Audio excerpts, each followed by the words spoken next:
Hello everybody, this is Sherry with L'Amour Pours, and today I thought I'd show a fun video of a painting I did with leftover paints from last week, from two commission paintings last week.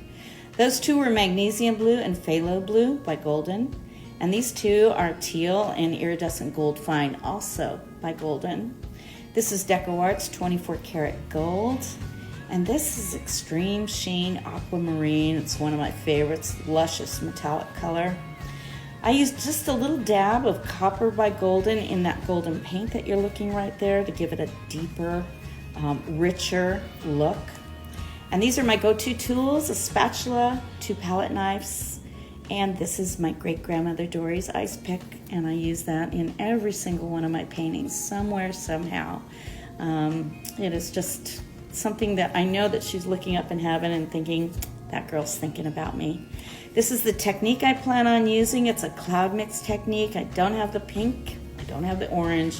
I'm not gonna get that composition, but these are the leftover paints I have. So it's just fun trying to find out and playing and seeing what I can come up with. So that's black canvas. I got them at Michael's, $3 for that 16 by 20 canvas. So if this works out, great, and if it doesn't, that's okay too. This is not a commission painting, so I don't have that pressure or that stress. And it's just when I get to use that creative side of my brain and see what I come up with. Okay. So now with leftover paints and paints that I use for commission, I like mixing my paints the day before I'm going to put them on canvas.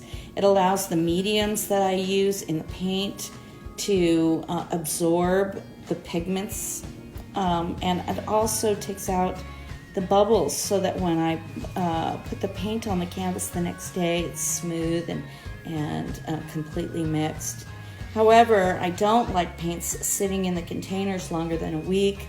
They tend to harden up, and then just as I had to do before I did this painting, had to add water to them, to some of them that had gotten thick from sitting for a few days. So it's either throw them out or play, and of course I'll always choose to play. So I'm just, like I said, here comes the cloud mix. And a cloud mix. Cloud mix is DecoArt's white that has great effects in it. For some reason, it gives us these pillowy, wispy effects. I mix half DecoArt white with half Artist Flow white, and then I mix those two together with some water and thin it out to the consistency of whatever paints I'm using. And in a painting where you use a hairdryer to blow out the paint, it should be just a little bit thinner than, say, with a ring pour or a straight pour type of painting that I have done before for you guys. So I'm just playing, I'm just getting rid of all this paint, and there I have my fingers in the paint. See, no stress, and I really didn't even need to do that because I'm going to blow it out with a hairdryer, but it's just plain. Also, when I'm doing paintings that I don't know if are going to go up for sale or not, or for commission, I learn different things because I'm playing, and it doesn't matter whether or not this painting comes out good or not. And so I can try different things, and therefore I learn different things. So here comes the hairdryer.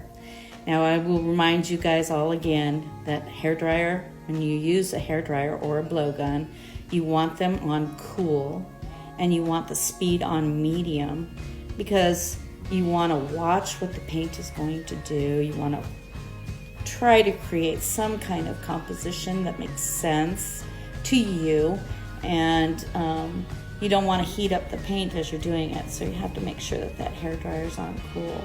So I'll let you go ahead and watch as I create some kind of composition from this painting.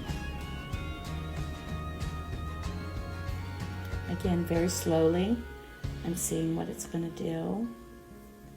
I'm also watching what effects the cloud mix is going to give me. The other thing too that I'm looking at is I'm watching these paints come together and see if they're mixing well together. Is there any mud happening? Is the paint thin enough, or is it too thick, or is it too thin? And it started coming out, and I could start seeing the effects come out. So here's my grandmother's pick, and I'm just cleaning up some lines with it and giving it a little more swirls, and I'm waiting for the effects to come up while I use that pick. Now listen, my grandson also loves using my pick, or my great-grandmother's pick. So again, she'd be really pleased that her pick is being used through the generations. And I have a feeling this pick is going to be around a lot longer than me, because my grandchildren are all young budding artists. I'm so proud of that.